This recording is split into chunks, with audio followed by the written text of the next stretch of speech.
కావ్య, నీకు నా రాత రాకూడదని అనుకున్నాను. తరాలు మారినా ఆడదాని తలరాత మారలేదే తల్లి. మొగుడిని తిడితే తిడతారేమో కానీ కొడితే కొట్టలేరు. అది క్షమాగుణమేమో, బలహీనతేమో.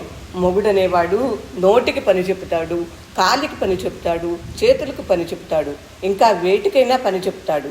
ఇవన్నీ మొగుడు బలం ఏమో. అబల శరీరము అలాంటివన్నీ ఓచుకోగలదా? మనసు గాయపడకుండా ఉంటుందా? నేను ఈ హింసను చూడలేను. చచ్చిపోతాను. పొగిలి పొగిలి ఏడుస్తుంది. హృదయ విదారకంగా ఏడుస్తుంది.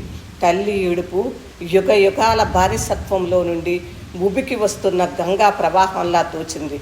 మండుతున్న అగ్నిపర్వతం నుండి వెదజల్లబడుతున్న లావాలా తోచింది. ఈ వచనం కావ్య ఆయుధం అనే కథ నుండి తీసుకునబడింది.